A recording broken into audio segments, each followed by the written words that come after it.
All right, here we are with two of the conservative divas, Daria DiGiovanni and Kathy Robbins, a.k.a. Lily Joy. That's right. I just would like to get your thoughts on John Boehner coming to South Florida to join the breakfast for Alan West this morning. Well, I have to say, I was a little intrigued when on the write-up you said, the Alan West campaign told us there's going to be some kind of special guest there, somebody big.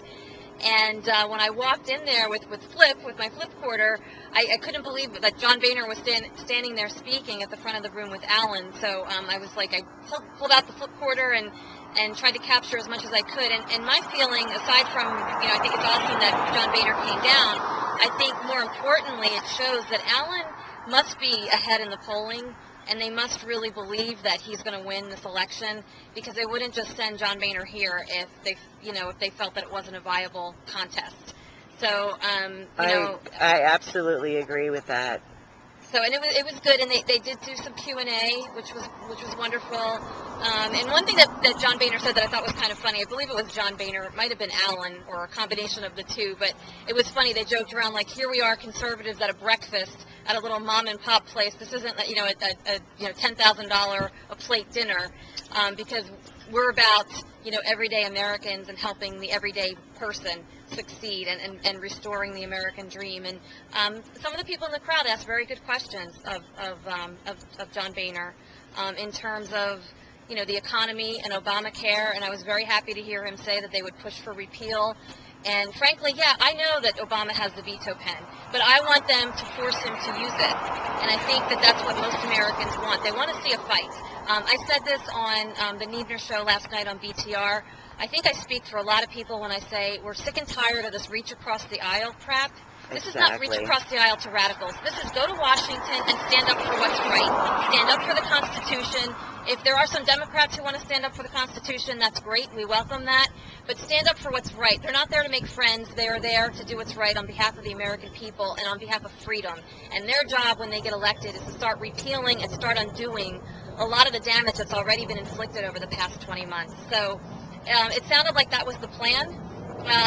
From what I could gather today, and Alan was excellent as always. And I just want to add too that I was looking around the room, and I'm not one who plays identity politics, but since our side is always accused of being racist, I'd like to add that it was a predominantly quote-unquote white crowd there, and we were all there to support Alan. Because we don't care about the color of Alan's skin, we care about his character and the things that he stands for, and that's the difference between conservatives and liberals. Absolutely. Absolutely. Anything to add, Kat? No, I think you did a very good job, Daria.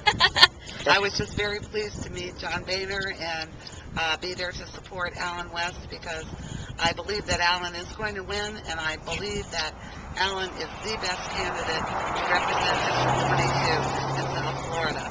Absolutely. And if Alan wins District 22, we all have hope in South Florida, yes, that we can turn this area of Florida around. Yay. And I just want to add one thing real quick. I just want to add what a pleasure it is for me, because since I live in Florida 22, to be able to enthusiastically vote for someone rather than against. That's right. That's Instead of someone. pulling the lever for the lesser of two evils, now you have somebody that you want to run to the polls and vote for. So I'll be thrilled to vote for Alan. Wish him all the best, and we'll keep working hard for his campaign and for all the good conservatives running in Florida. Yes, and one thing I would like to add is that just remember, Floridians, that early voting starts on October 18th. Yes. And what I suggest is that you all get out and vote early, and then fill out paperwork to become a poll watcher. Yes. Very Great important. idea. Yeah, absolutely. Real quick, become a poll watcher, because, we're all concerned about voter fraud, but guess what? We can all do something about it. And poll watching is one of the most important things that we can all do. You take a class, they teach you what to look for and how to handle any issues that may arise when you're working your precinct. And please, if you have the time, please consider doing that. Amen. Amen. Okay. Amen. God bless America. God bless Thanks, America, Ellen. and God go bless West. America. Go West. Go West.